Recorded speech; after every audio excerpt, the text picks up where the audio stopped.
ایک غریب آدمی بدو رات کے وقت وہ کہیں بیچارہ صبح سے چلا تھا، مدینے پہنچتے اسے رات ہو گئی۔ اس نے ڈرتے ہوئے نا خیمہ باہر لگا لیا، جہاں رات ہوئی نا آدھی رات کو 1-2 بجے سمجھ لے پہنچا مدینے، تو اس نے باہر نے خیمہ لگا لیا۔ بیوی اس کی امید سے تھی، بچے کی ولادت کا وقت قریب آ گیا، بیمار ہو گئی، اس نے خیمہ لگایا۔ بیوی اندر ہے، حضرت عمر فاروق گشت پہ تھے رات کو، ساتھ ایک غلام تھا۔ حضرت عمر فاروق رضی اللہ تعالیٰ عنہ کہنے لگے وہ آگ جل رہی ہے تھوڑی سی، پتہ کرو کون ہے۔ تو آپ کا غلام پتہ کرنے گیا تو بدو نے ڈانٹ دیا، کہنے لگے جاؤ تمہیں کیوں بتاؤں۔ حضرت عمر خود گئے، کہنے لگے مسافر بھائی بتا تو صحیح۔ کہنے لگا جی چھوڑے، میں آپ کو کیوں بتاؤں، میں کون ہوں، کیسے آیا ہوں۔ فرمایا خیمے کے اندر سے کرہنے کی آواز آتی، کوئی درد سے چیخ رہا ہے، بتا ہمیں بات کیا ہے۔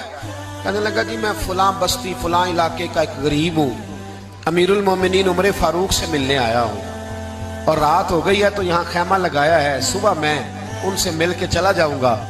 تو رات کو تکلیف دینا پسند نہیں کیا، تو میری بیوی امید سے تھی، اب بچے کی ولادت کا وقت قریب ہے، پاس کوئی نہیں۔ حضرت عمر کہنے لگے تو ٹھہر، میں ابھی آیا۔ چہرے پہ نقاب ہے، اسے بتایا نہیں میں ہی امیر المومنین۔ عمر دوڑے گئے، اپنی زوجہ سے کہنے لگے اگر تجھے بہت بڑا اجر مل رہا ہو تو حاصل کرے گی؟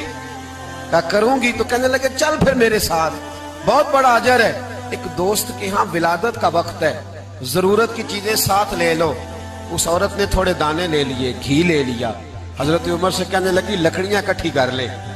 امیر المومنین کونسلر کی بات نہیں بتا رہا آپ کو، میں آپ کو ایم پی اے کی بات نہیں بتا رہا، ایم این اے کی بات نہیں بتا رہا، جو 10 گاؤں کو ملا کے چیئرمین بنا اس کی بات نہیں بتا رہا، اس کی بات بتا رہا ہوں جو 22 لاکھ مربع میل کا حکمران ہے، اس کی بات بتا رہا ہوں جو گلی سے گزرے تو شیطان رستہ ہی بدل جاتا ہے، اس کی بات بتا رہا ہوں جس کے بارے میں میرے مصطفیٰ کریم صلی اللہ تعالیٰ علیہ وآلہ وسلم نے فرمایا میرا عمر تو وہ ہے کہ 950 سال حضرت جبریل بھی اس کی شان بیان کریں تو عظمت ختم نہیں ہوتی۔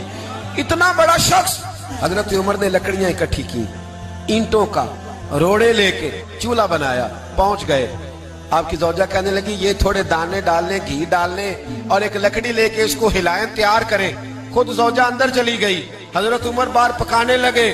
وہ بدو کہتا ہے میں اس طرح کا ان کے ساتھ بہیو کرنے لگا جیسے وہ کسی چوکیدار کے ساتھ نہیں کرتا۔ او مسلمانوں، او میرے رسول کے غلام عزیزو، حضرت عمر فاروق، وہ غلام کہتا ہے میں عمر سے کہتا، میں کہتا غلام پانی لا تو عمر دوڑ کے پانی لاتے، میں کہتا تجھے گھی پکانا بھی آتا ہے، پہلے بھی کبھی پکایا ہے؟ تو عمر فرماتے کوشش تو کر رہا ہوں۔ میں کہتا پہلے بھی کبھی تیری بیوی نے یہ کام کیا ہے؟ تو حضرت عمر کہنے لگے مجھے یاد نہیں، پوچھ کے بتاؤں گا۔ کہتے ہیں کیا رنگ تھا، کیا انداز تھا، کیا مصطفیٰ کی تربیت تھی، کیا انداز حضور نے سکھائے غلاموں کو۔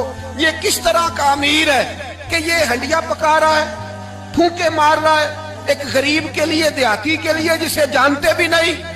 اندر اس شخص کی بیوی کے ہاں بیٹا پیدا ہوا تو حضرت عمر کی بیوی اندر سے بول کے کہنے لگی امیر المومنین مبارک ہو، آپ کے دوست کے ہاں بیٹا پیدا ہوا ہے۔ جب کہا نا امیر المومنین مبارک ہو تو وہ شخص کہتا ہے میرے ہاتھ کانپنے لگے اور میں اس طرح دوڑا کہ میری پگڑی گر گئی۔